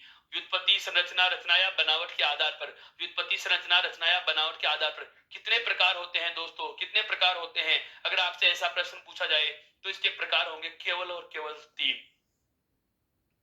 केवल कितने प्रकार होते हैं दोस्तों, 3 प्रकार होते हैं। मेरा कहने का आशय यह है कि यदि हमें प्रश्न पूछा जाता है, क्या कि व्युत्पत्ति के आधार पर शब्द प्रकार कितने होते हैं, स्कूल व्याख्याता भर्ती परीक्षा की तैयारी करने वाले मेरे मित्र ध्यान दें, इस प्रकार के प्रश्न पूछे जाते हैं। पुलिस एसआई वाले मेरे मित्र ध्यान दें, यूपीएसआई यूपी टेट वाले विद्यार्थी भी इस बात का जरा ध्यान रखना। क्या ऐसे प्रश्न बहुत बार पूछे जा चुके हैं, क्या व्युत्पत्ति के आधार पर शब्दों के प्रकार कितने होते हैं दोस्तों। बनावट, रचना, संरचना इसके पर्यायवाची शब्द हैं, इनका आधार नहीं देगा, वह ऐसा नाम देता है जो नाम ही हमारे समझ में नहीं आए। प्रश्न का जवाब तो बाद में देंगे, पहले हमारे समझ में यही नहीं आता कि व्युत्पत्ति क्या चीज होती है। तो पहले मैंने आपका इसका अर्थ क्लियर किया था। व्युत्पत्ति का मतलब होता है किसी भी चीज का बनना, व्युत्पन्न होना, कि यह बनी कैसे। और बनने के आधार पर शब्दों के प्रकार कितने होते हैं दोस्तों, 3 होते हैं। कौन कौन से होते हैं आपके सामने मैं नामोल्लेख कर देता हूं। सबसे पहला शब्द होता है दोस्तों क्या, रूढ़ शब्द। सबसे पहला शब्द क्या होता है दोस्तों, रूढ़ शब्द होता है। व्युत्पत्ति, संरचना, रचना या बनावट के आधार पर शब्दों का पहला प्रकार क्या होता है दोस्तों, रूढ़ शब्द होता है। दूसरा होता है दोस्तों यौगिक शब्द। दूसरा क्या होता है दोस्तों, यौगिक शब्द। अर्थात व्युत्पत्ति, संरचना या बनावट के आधार पर शब्दों का दूसरा प्रकार क्या होता है दोस्तों, यौगिक शब्द। और तीसरा और अंतिम जो प्रकार आता है वह आता है दोस्तों योगरूढ़ शब्द। वह क्या आता है दोस्तों, योगरूढ़ शब्द आता है। अर्थात मेरा कहने का आशय यह है कि यदि आपसे पूछा जाए कि व्युत्पत्ति, संरचना या रचना के आधार पर या बनावट के आधार पर शब्दों के प्रकार कितने होंगे, तो 3 होंगे। कौन कौन से होंगे, इसमें आपके सामने एक नाम आता है रूढ़, एक आता है यौगिक और एक आता है दोस्तों योगरूढ़ शब्द आता है। एक बार आप यहां तक का स्क्रीनशॉट लीजिए ताकि हम इनकी भी चर्चा आरंभ करें दोस्तों। नाम का पता चल चुका, नाम का हमें पता चल चुका। रचना या संरचना के आधार पर कितने प्रकार होते हैं, 3। कौन कौन से, रूढ़, यौगिक और योगरूढ़। अब मैं एक एक की बात आरंभ करता हूं, अब मैं एक एक की चर्चा आरंभ करता हूं दोस्तों। सबसे पहला ले रहा हूं रूढ़ शब्द। सबसे पहला आरंभ करते हैं, कौन सा, रूढ़ शब्द किसे कहा जाएगा। ध्यान से सुनना दोस्तों, यहां से आपकी हिंदी व्याकरण विस्तार पाना आरंभ कर लेती है। बहुत वापस से बोल देता हूं, हमने शब्द प्रकार में केवल एक तथ्य जाना है, तत्सम, तद्भव, देशज, विदेशी और संकर, जो उत्पत्ति के आधार पर 5 प्रकार थे, उनकी चर्चा हमने बहुत आराम से कर ली। अब यहां से हिंदी व्याकरण विस्तार पाना आरंभ करेगी। मेरा कहने का आशय यह है कि इन शब्दों को समझने के साथ साथ मैं आपको हिंदी के बड़े टॉपिकों के संकेत भी देते चलूंगा, वहां से हम इसे जोड़ते हुए पढ़ेंगे को रिलेटेड करके पढ़ेंगे।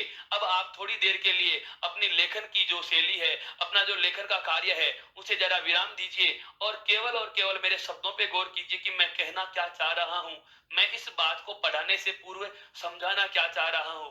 मेरा कहने का आशय यह हुआ कि रूढ़ शब्द क्या होते हैं, यौगिक शब्द क्या होते हैं, योगरूढ़ शब्द क्या होते हैं। हालांकि हम इनकी परिभाषा पढ़ेंगे, इनके लक्षण पढ़ेंगे दोस्तों, लेकिन परिभाषा में बिल्कुल परिभाषा में वह दम नहीं है जो हम ये कह सके कि इसके बिल्कुल परिभाषा के बेस पर आप प्रश्न का उत्तर कभी नहीं कर पाते।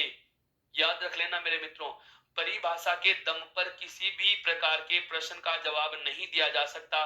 कब तक नहीं दिया जा सकता?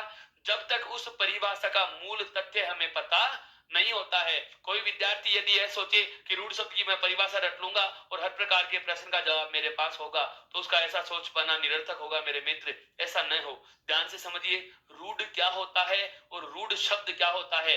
मैं दोनों बातों पर प्रकाश डालता हूं। आरंभ करता हूं, रूढ़ क्या होता है। सबसे पहले रूढ़ शब्द को समझना है दोस्तों, सबसे पहले रूढ़ शब्द को समझना है। इस रूढ़ शब्द का अर्थ होता है निश्चित। रूढ़ का शाब्दिक अर्थ बता रहा हूं दोस्तों। रूढ़ का शाब्दिक अर्थ क्या होता है? निश्चित होता है। क्या होता है? निश्चित। निश्चित का मतलब कैसे समझिए। जैसे मैं कहूं यह क्या है, आप कह दोगे मार्कर या पेन। यह क्या है? शर्ट है। यह क्या है? शर्ट है। या हम किसी बात करें, जैसे मैं कहूं यह क्या है, आप कह दोगे रिबॉन्ड है, या आप कह दोगे कि डस्टर है। अन्य कोई भी, जैसे खिड़की का कमरा है, यह क्या है? बोर्ड है। यह क्या है दोस्तों? बोर्ड है। अब एक चीज आप सोचो, एक चीज आप सोचो, मैं इसे पेन क्यों कहूं? ध्यान से समझना मेरी बात को दोस्तों, मैं बहुत अलग तथ्य पे लेके जा रहा हूं। अब यह चीज बाद में समझ में आएगी, यह चीज बाद में समझ में आएगी, पहले इसके पीछे जुड़ा हुआ तथ्य समझिए दोस्तों। अब रटने वाली व्याकरण का समय नहीं है, आप समझने वाली व्याकरण पढ़ रहे हैं। ये उत्कर्ष चैनल को आपने सब्सक्राइब नहीं किया, उसको लाइक नहीं किया, तो पहले वह कीजिए, क्योंकि अब जो मैं एक एक शब्द बोलूंगा, ऐसा शब्द बोलूंगा कि आप हर एक शब्द को लाइक करोगे। बहुत अच्छे से समझना मेरे मित्रों, बहुत अच्छे से समझना। क्या? आराम आराम से सुनिए, आराम आराम से सुनिए, किसी प्रकार की जल्दबाजी उतावलापन आवश्यक नहीं है। केवल धैर्य बनाए रखिए, केवल धैर्य बनाए रखिए और आराम से इस बात को सुनिए दोस्तों। मैंने क्या कहा? इसे हम नाम देते हैं पेन।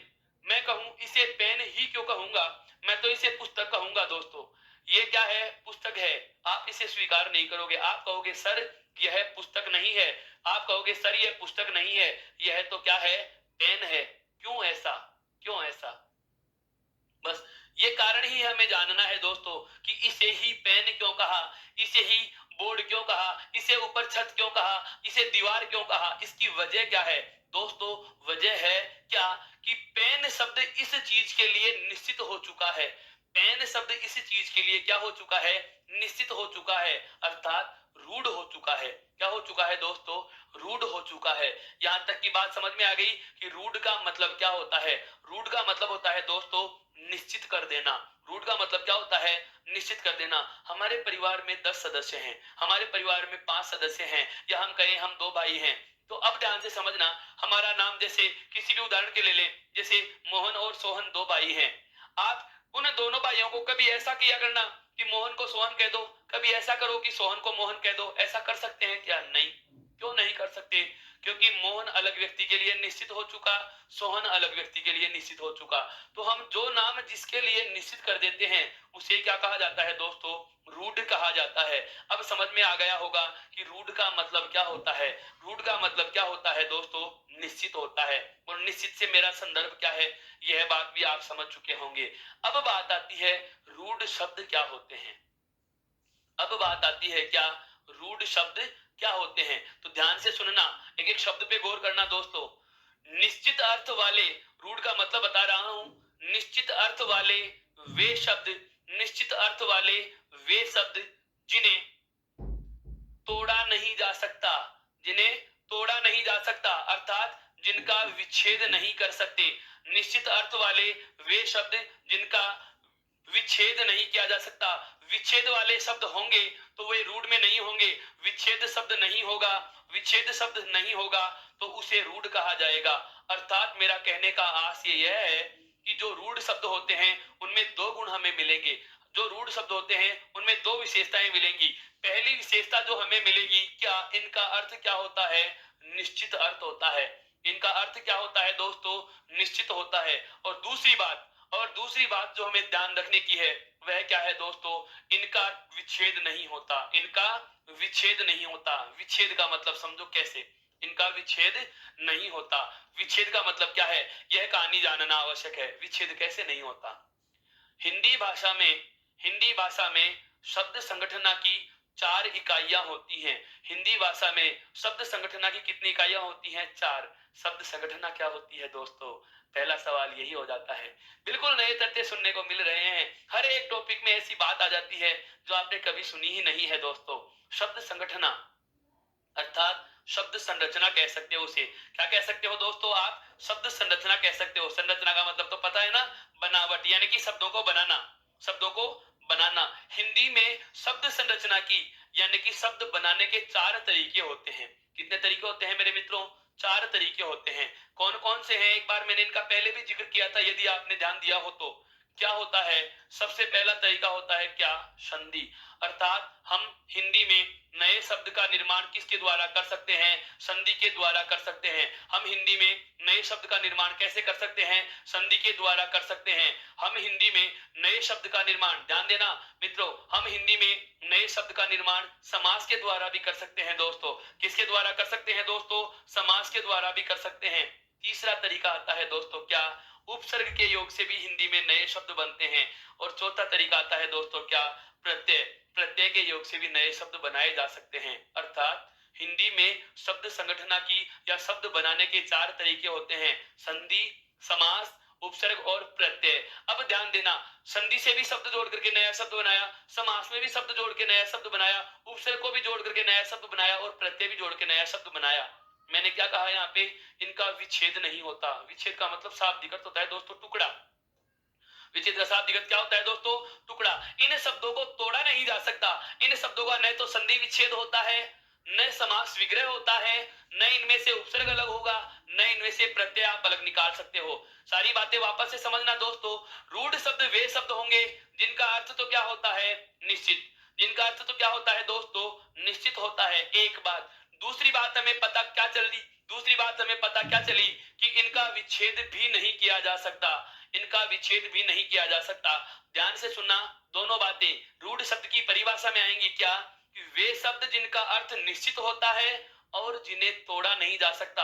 अर्थात ऐसा शब्द जिसमें न तो संधि होती है, न समास होता है, न उपसर्ग होता है, न प्रत्यय होता है। जो शब्द जैसा है वैसा ही रहता है और उसके बावजूद भी हम उसे जबरदस्ती यदि तोड़ेंगे तो केवल और केवल उनका वर्णमाला बचती है, कोई विच्छेद नहीं होता। अब इसकी परिभाषा लिखता हूं, उसके बाद इसके उदाहरण पे आऊंगा दोस्तों, उसके बाद इसके उदाहरण पे आऊंगा। मैंने क्या कहा कि जो रूढ़ शब्द होते हैं, कि जो रूढ़ शब्द होते हैं, इनका अर्थ क्या होता है दोस्तों, इनका अर्थ जो होता है वह निश्चित होता है। इनका अर्थ जो होता है वह क्या होता है दोस्तों, निश्चित होता है। ध्यान देना, वे शब्द वे शब्द जिनका वे शब्द जिनका निश्चित अर्थ होता है, वे शब्द जिनका निश्चित अर्थ होता है। पहली बात, वे शब्द जिनका निश्चित अर्थ होता है, वे शब्द जिनका निश्चित अर्थ होता है और जिन्हें तोड़ा नहीं जा सकता, और जिन्हें तोड़ा नहीं जा सकता। तोड़ने का मतलब क्या होता है, जिनका विच्छेद नहीं हो सकता, जिन्हें तोड़ा नहीं जा सकता, अर्थात जिनका विच्छेद नहीं होता, जिन्हें तोड़ा नहीं जा सकता। ध्यान रखना दोस्तों, तोड़ा नहीं जा सकता का मतलब क्या है, जिनका विच्छेद नहीं होता। उन्हें उन्हें रूढ़ शब्द कहा जाता है। क्या कहा जाता है दोस्तों, रूढ़ शब्द कहा जाता है। अर्थात निश्चित अर्थ वाले ऐसे शब्द, अर्थात निश्चित अर्थ वाले ऐसे शब्द जिनका विच्छेद नहीं हो सकता, जिनका टुकड़ा नहीं हो सकता। यदि जबरदस्ती उसके बावजूद भी हम टुकड़ा करेंगे तो केवल और केवल वर्णमाला शेष बचती है। जैसे मैं एक आपके सामने उदाहरण लिख रहा हूं, जैसे मैंने शब्द लिखा दीवार, मैंने शब्द लिखा छत, मैंने शब्द लिखा सड़क। आप इनमें से किसी भी शब्द का भी छेद नहीं कर सकते। न तो इनमें उपसर्ग निकाल सकते हो, न इनमें प्रत्यय निकाल सकते हो, न इनमें कोई संधि है, न इसमें कोई समास है। तो न उपसर्ग होगा, न संधि होगी, न समास होगा, न प्रत्यय होगा। मेरा मतलब ऐसे शब्द जो किसी संधि का उदाहरण भी नहीं हो, जो किसी समास का उदाहरण भी नहीं हो, जो किसी उपसर्ग का उदाहरण भी नहीं हो, और जो किसी प्रत्यय का उदाहरण भी नहीं हो, ऐसे शब्दों को दोस्तों क्या कहा जाता है? रूढ़ शब्द कहा जाता है। चार चार बड़े टॉपिकों के संकेत ले रहा हूं दोस्तों। संधि समास उपसर्ग प्रत्यय कुछ नहीं होगा, वह रूढ़ होगा। जिसमें संधि समास उपसर्ग प्रत्यय कुछ नहीं होगा, वह रूढ़ होगा, वह रूढ़ होगा। यह बात आपके समझ में आ चुकी दोस्तों। एक बार इसका स्क्रीनशॉट लीजिए। अब मैं इसके बाद जो दो प्रकार हैं उनकी चर्चा करेंगे, फिर तीनों का तुलनात्मक अध्ययन करेंगे कि इनमें अंतर कैसे होता है दोस्तों। अभी ये कहानी शुरू हुई है, खत्म नहीं, अभी ये शुरू हुआ है। एक बार इसका स्क्रीनशॉट लीजिए ताकि हम आगे बढ़ सके। हमने क्या जाना? रूढ़ शब्द क्या होगा? निश्चित अर्थ वाला ऐसा शब्द, इनका अर्थ तो होता है लेकिन विच्छेद नहीं होता। निश्चित अर्थ वाला ऐसा शब्द जिसे तोड़ा नहीं जा सकता, रूढ़ होता है। इसमें न संधि, न समास, न उपसर्ग और न प्रत्यय, कुछ नहीं होता। आगे बढ़ता हूं दूसरे रूप पे, दूसरे प्रकार के दो शब्द हैं व्युत्पत्ति के आधार पर। वो कौन से हैं दोस्तों? यौगिक। वो कौन से होते हैं दोस्तों? यौगिक शब्द होते हैं। यौगिक नाम से पता चल रहा है, योग होकर के क्या हो रहे हो? इक हो रहे हो, अर्थात एक हो रहे हो। अब ध्यान है हमें कि कोई चीज अगर जुड़ के एक हुई है, अगर कोई चीज जुड़ के एक हुई है तो कम से कम जुड़ने से पहले दो तो रही होंगी। यौगिक का मतलब योग होकर के कितने हो गए? एक हो गए। जो जुड़ करके एक हो रही है, इसका मतलब पहले एक था और बाद में भी एक था। कम से कम कितने हैं? दो तो होंगे ही।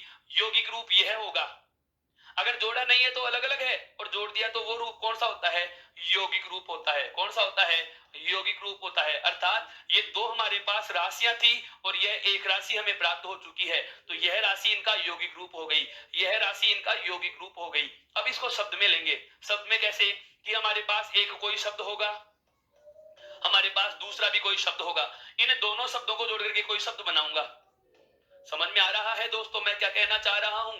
मेरा मतलब यह है कि कम से कम दो शब्द जुड़े और एक नया शब्द बने, कम से कम दो शब्द जुड़े और एक नया शब्द बने, तो उसे कहा जाता है यौगिक। क्या कहा जाता है? यौगिक। क्यों? क्योंकि ये दोनों शब्द, क्यों? क्योंकि ये दोनों शब्द जुड़ के क्या हो रहे हैं? एक हो रहे हैं। ये दोनों शब्द जुड़ के एक शब्द में बदल रहे हैं, अर्थात योग होकर के एक हो रहे हैं, इसीलिए इनको नाम क्या दिया? यौगिक नाम दिया। अब बात आती है कि यौगिक तो बन गया, पर बनता कैसे है? जुड़ने वाले शब्द कौन थे? तो समझना, यौगिक जो शब्द होता है इसमें दोनों तरफ कौन से शब्द जुड़ते हैं? रूढ़ और रूढ़। अर्थात इनका परिणाम जो आएगा उसे कहा जाएगा दोस्तों क्या? यौगिक। यह फॉर्मूला हमें ध्यान रखना है। ध्यान से समझना दोस्तों। बहुत अलग बात बोल चुका हूं, बहुत अलग बात बोल चुका हूं। ध्यान से समझना, इस अंदाज को समझिए। क्या? कि दो रूढ़ शब्दों के योग से, दो रूढ़ शब्दों के, रूढ़ कौन सा होता है? इसका भी अर्थ है और इसका भी अर्थ है। हमें ये चीज तो पता है दोस्तों, क्या? कि रूढ़ शब्दों का अपना अपना अर्थ होता है। ये भी रूढ़ है और ये भी रूढ़ है। दोनों रूढ़ शब्दों को जोड़ा और एक नया शब्द बना, तो दो रूढ़ शब्दों के योग से, दो रूढ़ शब्दों के योग से जो नया शब्द बनता है दोस्तों, उसे ही क्या कहा जाएगा? यौगिक कहा जाएगा। अब मेरा आप लोगों से एक सवाल है, मेरा आप लोगों से एक सवाल क्या है? क्या यौगिक शब्दों का टुकड़ा किया जा सकता है दोस्तों? क्या यौगिक शब्दों को तोड़ा जा सकता है? जैसे रूढ़ शब्द को नहीं तोड़ा जा सकता, लेकिन यौगिक को तो तोड़ा जा सकता है। यौगिक शब्द बनता कैसे है?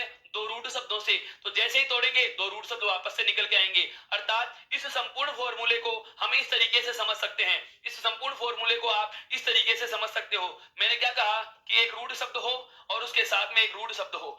दो रूढ़ शब्दों के योग से जो शब्द बनेगा उसे क्या कहा जाएगा? यौगिक कहा जाएगा। इस यौगिक शब्द का जैसे ही हम विच्छेद करते हैं तो हमें वापस से वही रूढ़ शब्द प्राप्त हो जाते हैं। इसका मतलब यह हुआ कि यौगिक शब्दों को तोड़ा जा सकता है, यौगिक शब्दों को तोड़ा जा सकता है। तो परिभाषा हम कैसे बोलेंगे? परिभाषा कैसे बोलेंगे? पहले एक बार सुनिए, उसके बाद में इसको लिपिबद्ध भी कर दूंगा। पहले सुनना। मैं ये कह सकता हूं कि नहीं, दो रूढ़ शब्दों के योग से, दो रूढ़ शब्दों के योग से बनने वाला शब्द क्या कहलाता है? यौगिक कहलाता है। इन्हें तोड़ने पर, इसे यौगिक को, इसे तोड़ने पर प्राप्त पदों का, यौगिक प्राप्त में क्या होंगे? रूढ़ प्राप्त हो जाएंगे। इसे तोड़ने पर प्राप्त पदों का अपना अपना अर्थ निकलता है। क्यों? क्योंकि रूढ़ का भी अपना अर्थ होता है, रूढ़ का भी अपना अर्थ होता है। तो यौगिक शब्द का जब हम विच्छेद करेंगे, इसको तोड़ेंगे, तो प्राप्त पदों का अपना अपना अर्थ निकलता है। यहाँ तक की बात समझ में आई दोस्तों? तो केवल और केवल अभी हम परिभाषा लिखेंगे। परिभाषा क्या लिखेंगे इसकी? परिभाषा हम क्या लिख देंगे? इसको परिभाषा देंगे दोस्तों। इसको परिभाषा क्या देंगे कि यौगिक शब्द किसे कहा जाता है? तो यौगिक शब्द क्या हो जाएगा दोस्तों? दो रूढ़ शब्दों के, इसको ऐसे लिख सकते हैं हम क्या? दो रूढ़ शब्दों के, दो रूढ़ शब्दों के योग से, दो रूढ़ शब्दों के योग से बने शब्द, दो रूढ़ शब्दों के योग से बने शब्द यौगिक कहलाते हैं। दो रूढ़ शब्दों के योग से बने शब्द क्या कहलाते हैं दोस्तों? यौगिक कहलाते हैं। एक बात हमें पता चल चुकी, इन्हें तोड़ने पर, किन्हें? यौगिक शब्दों को। इन्हें तोड़ने पर या इनका विच्छेद करने पर, इन्हें तोड़ने पर प्राप्त शब्दों का अपना अपना अर्थ निकलता है। क्यों निकलेगा? क्योंकि जो प्राप्त शब्द होते हैं, जो प्राप्त शब्द होते हैं वो रूढ़ ही तो होंगे, और हमें पता है क्या कि रूढ़ शब्दों का अपना अपना अर्थ होता है। तो परिभाषा क्या हो जाएगी दोस्तों? परिभाषा क्या हो जाएगी? ध्यान से सुनना कि दो रूढ़ शब्दों के योग से बने शब्द, दो रूढ़ शब्दों के योग से बने शब्द, दो रूढ़ शब्दों के योग से बने शब्द क्या होते हैं? यौगिक होते हैं। इन्हें तोड़ने पर प्राप्त जो पद होते हैं, प्राप्त शब्द अपना अपना अर्थ प्रदान करते हैं। प्राप्त जो शब्द होते हैं वो अपना अपना अर्थ प्रदान करते हैं। प्राप्त जो शब्द होते हैं वो अपना अपना अर्थ प्रदान करते हैं दोस्तों। यह वाली बात हम लिख सकते हैं किसके रूप में? परिभाषा के रूप में। अब बात आती है सर इसका उदाहरण कैसे होगा? इसका उदाहरण कैसे होगा? अब हमें पता चल चुका कि यौगिक शब्द में कितने शब्द होंगे? दो। जुड़ रहे हैं और टूट रहे हैं, और टूटते और जुड़ते कहां है? संधि में, समास में, उपसर्ग में और प्रत्यय में। ध्यान से समझना, इसमें एक विशेष तथ्य भी लिख देंगे। आप चाहे तो इसको उदाहरण के रूप में लिख लेंगे। क्या इसका उदाहरण क्या हो जाएगा? इसके चार उदाहरण नहीं लिखाऊंगा, इसके चार लाख उदाहरण आपके सामने रख रहा हूं दोस्तों। एक लाइन लिखूंगा, उसको बहुत ध्यान से समझना। इसके उदाहरण में हम इसका विशेष तथ्य डाल के लिखेंगे। ये इसका विशेष तथ्य होगा क्या? समस्त, समस्त संधि। क्यों दोस्तों? क्योंकि दो शब्द जहां जुड़ते हैं, हो सकता है संधि का उदाहरण हो सकता है समास का उदाहरण हो। तो समस्त संधि, उपसर्ग, प्रत्यय, समस्त संधियां, समस्त उपसर्ग, समस्त प्रत्यय और समास। समास के प्रकार कितने होते हैं दोस्तों? हिंदी में 6, हिंदी में 6। मेरे शब्दों पे गौर करना, हिंदी में 6 होते हैं। मैं 4 भी बताऊंगा, 5 भी बताऊंगा और 6 की कहानी भी समझाऊंगा। पहले केवल इतना ध्यान रखो कि हिंदी में समास के कितने भेद हैं? 6 भेद हैं। 6 भेदों में अंतिम और सबसे जो अलग समास होता है कौन सा? बहुब्रीही। कौन सा? बहुब्रीही। उस बहुब्रीही के अलावा 5 प्रकार के जो समास बचते हैं वो, और सारी की सारी संधियां, सभी उपसर्ग और सभी प्रत्यय। तो ध्यान से समझना, जो विशेष लाइन है वह मैं क्या लिख रहा हूं? समस्त संधि, उपसर्ग, प्रत्यय व बहुब्रीही के अलावा, वह बहुब्रीही के अलावा, बहुब्रीही के अलावा समस्त समासों के उदाहरण, बहुब्रीही के अलावा समस्त समासों के उदाहरण, बहुब्रीही के अलावा समस्त समासों के उदाहरण यौगिक शब्द होते हैं। कैसे शब्द होते हैं मित्रों? यौगिक शब्द होते हैं। यह बात बहुत अच्छे से समझ में आ चुकी क्या कि यौगिक शब्द किसे कहा जाएगा। अब सुनिए परिभाषा के एक एक शब्द को गौर से। हमने क्या कहा? यौगिक शब्द किसे कहा जाता है? दो रूढ़ शब्दों के योग से बनेंगे। ऐसे शब्द जो दो रूढ़ शब्दों के योग से बनते हैं, तो दो रूढ़ शब्दों के योग से बनने वाले शब्दों को क्या कहा जाता है मित्रों? दो रूढ़ शब्दों के योग से बनने वाले शब्दों को क्या कहा जाता है मित्रों? यौगिक कहा जाता है। और इन्हें तोड़ने पर, इन्हें हम तोड़ेंगे अर्थात जब इनका विच्छेद किया जाएगा, तो जो दो पद हमें प्राप्त होते हैं, उन प्राप्त दोनों पदों का अपना अपना अर्थ निकलता है। क्यों निकलता है? क्योंकि रूढ़ शब्द से बनेगा तो इस रूढ़ का भी अर्थ होता है, इस रूढ़ का भी अर्थ होता है। बात आती है इसके उदाहरण की, तो मैंने एक नहीं अनेक उदाहरण आपके सामने लिख दिए। क्या? समस्त संधि, ऐसा कोई भी शब्द जो संधि का उदाहरण हो यौगिक है। ऐसा कोई भी शब्द जिसमें उपसर्ग जुड़ा हुआ है यौगिक होगा। ऐसा कोई भी शब्द जिसमें प्रत्यय जुड़ा हुआ है यौगिक होगा। और ऐसा कोई भी शब्द जो क्या है? समास का उदाहरण है। अब समास के 6 प्रकार हैं, 6 में से एक छोड़ दिया। कौन सा? बहुब्रीही। कौन सा छोड़ा है मित्रों? बहुब्रीही। आपके जहन में एक सवाल आ रहा है, बहुब्रीही क्यों छोड़ा दोस्तों? तो बहुब्रीही के अलावा, बहुब्रीही के अलावा सभी समासों में कोई सा भी समास आ जाए, उन सभी समासों के जो उदाहरण होते हैं दोस्तों, वो क्या होते हैं? यौगिक शब्द होते हैं। बहुब्रीही समास के उदाहरण होंगे दोस्तों, वो आगे वाले प्रकार में आएंगे, योग रूढ़ में आएंगे। केवल इसका स्क्रीनशॉट लीजिए, फिर बात करते हैं अगले प्रकार पे। स्क्रीनशॉट लिया मित्रों? यौगिक शब्द किसे कहा जाता है? दो रूढ़ शब्दों के योग से बनने वाला शब्द यौगिक होगा। चाहे कोई भी संधि का उदाहरण आए, चाहे कोई भी उपसर्ग का उदाहरण आए, चाहे कोई भी प्रत्यय का उदाहरण आए, या बहुब्रीहि के अलावा कोई सा भी समास का उदाहरण आ जाए, वह कौन से शब्द में जाएगा? यौगिक शब्द में जाएगा। अब आता है अंतिम तथ्य कौन सा दोस्तों? अब आता है अंतिम प्रकार कौन सा दोस्तों? तीसरा प्रकार शब्द का कौन सा? योग रूढ़ शब्द। इसमें देखो, यौगिक का तो योग और रूढ़ वाला रूढ़, अर्थात दोनों को जोड़ के एक नया प्रकार बना रहा हूं। कैसे? यौगिक शब्द जो होता था, अभी अभी हमने जाना है क्या कि यौगिक जो शब्द है वह कैसे बनता है? रूढ़ के योग से। किससे बनता है? दो रूढ़ शब्दों के योग से बनता है। दो रूढ़ शब्दों के योग से बनने वाले शब्द को नाम क्या दिया? यौगिक नाम दिया। आश्चर्य अब होगा, जो योग रूढ़ होते हैं दोस्तों, जो योग रूढ़ शब्द होते हैं दोस्तों, वो भी दो रूढ़ शब्दों के योग से बनते हैं। जो रूढ़ होते हैं, योग रूढ़ जो होते हैं, वो भी दो योग रूढ़ शब्दों के योग से बनेंगे। समस्या आ गई सर? क्या यौगिक शब्द भी रूढ़ शब्दों के योग से बन रहा है और योग रूढ़ शब्द भी रूढ़ शब्दों के योग से बन रहा है? अंतर कैसे होगा? अंतर से हम पहले ही जान चुके हैं। यौगिक का मतलब जुड़ के एक हो रहे हैं, योग रूढ़ का मतलब जुड़ के तो बनते हैं, लेकिन किसी अन्य के लिए क्या कर रहे हैं? इनको निश्चित कर रहे हैं। अन्य के लिए क्या कर रहे हैं मित्रों? इनको निश्चित कर रहे हैं। अर्थात मेरा कहने का आशय यह हुआ कि दो रूढ़ शब्दों के योग से तो बनने वाले यौगिक हैं, लेकिन ऐसा शब्द जो दो रूढ़ शब्दों के योग से तो बनता है लेकिन किसी के लिए निश्चित भी हो जाता है। बहुब्रीहि समास में हम यही तो पढ़ते हैं कि जहां दोनों पद अप्रधान हो और किसी अन्य के लिए प्रदान हो जाए, किसी अन्य का अर्थ देता है, सांकेतिक अर्थ देता है। मित्रों ध्यान से समझना, ध्यान से समझना। जैसे मैंने लिखा, जैसे शब्द मैंने लिख दिया लंबोदर, जैसे मैंने शब्द लिख दिया क्या? लंबोदर। इसमें दो पद है, एक तो है लंबा और एक क्या है? उदर। एक क्या है? लंबा और उदर। लंबा मतलब बड़ा और उदर का मतलब क्या है यहाँ पर दोस्तों? पेट। तो यह भी रूढ़ शब्द है और यह भी रूढ़ शब्द है, दोनों का अर्थ निकल रहा है बड़ा पेट। यहां तक की स्थिति तो कौन सी है? यौगिक की। अर्थात दो रूढ़ शब्दों के योग से बनने वाले शब्द को यौगिक कहते हैं। लेकिन अगर यह लंबोदर शब्द योग से तो बना तो यौगिक हो गया, लेकिन अन्य के लिए निश्चित हो जाएगा। अन्य के लिए किसके लिए निश्चित होता है? लंबोदर शब्द को हम गणेश जी के लिए क्या करते हैं? निश्चित करते हैं। गणेश जी के लिए क्या हो जाता है दोस्तों? ये निश्चित हो जाता है।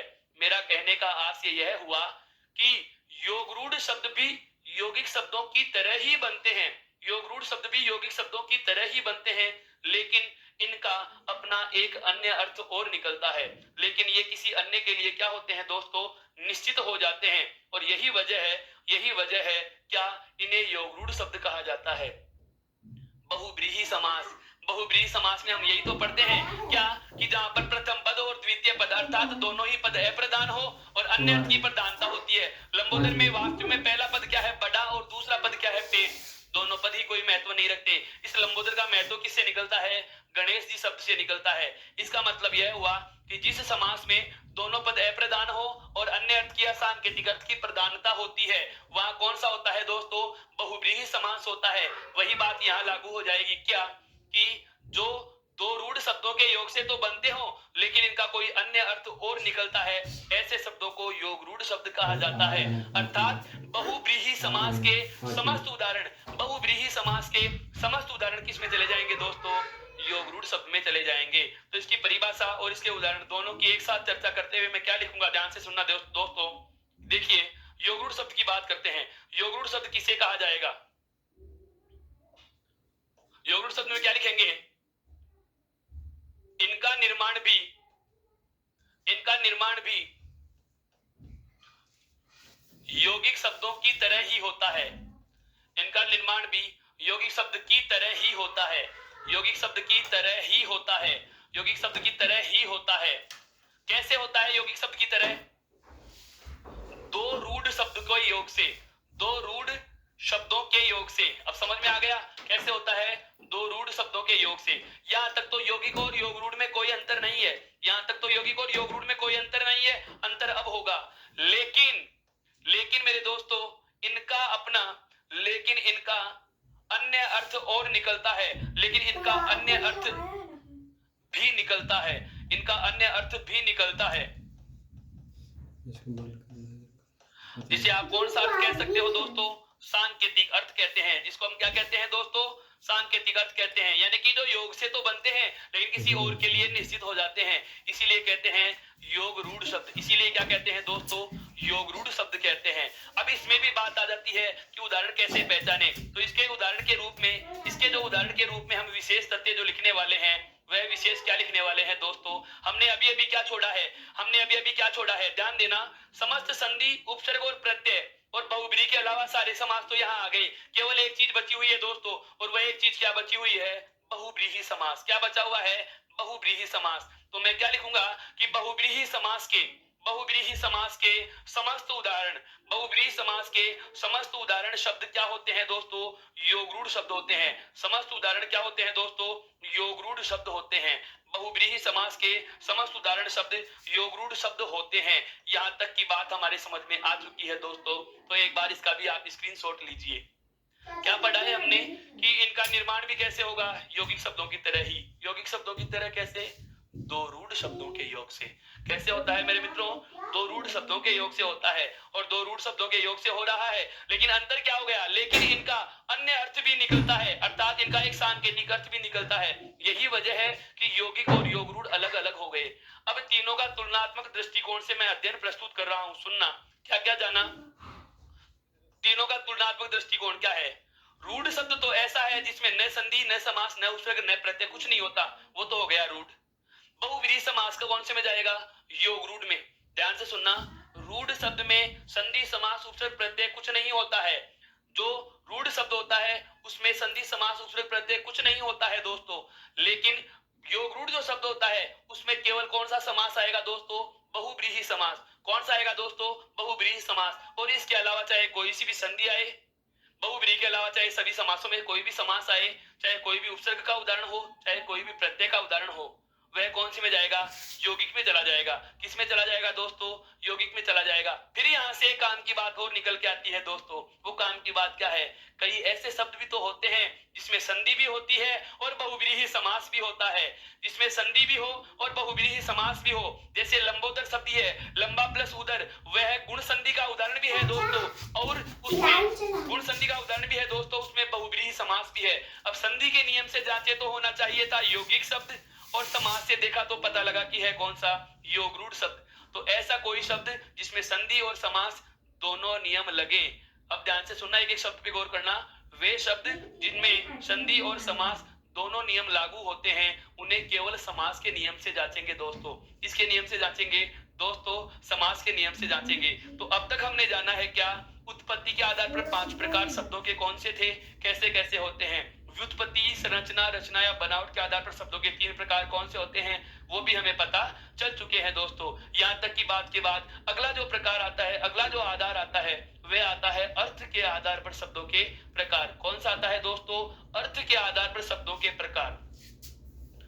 अर्थ के आधार पर शब्दों के प्रकार, जिसकी चर्चा करेंगे दोस्तों अगली कक्षा में, जिसकी चर्चा होगी दोस्तों अगली कक्षा में। तब तक के लिए आप सभी को बहुत बहुत धन्यवाद, बहुत बहुत आभार। राम राम जी।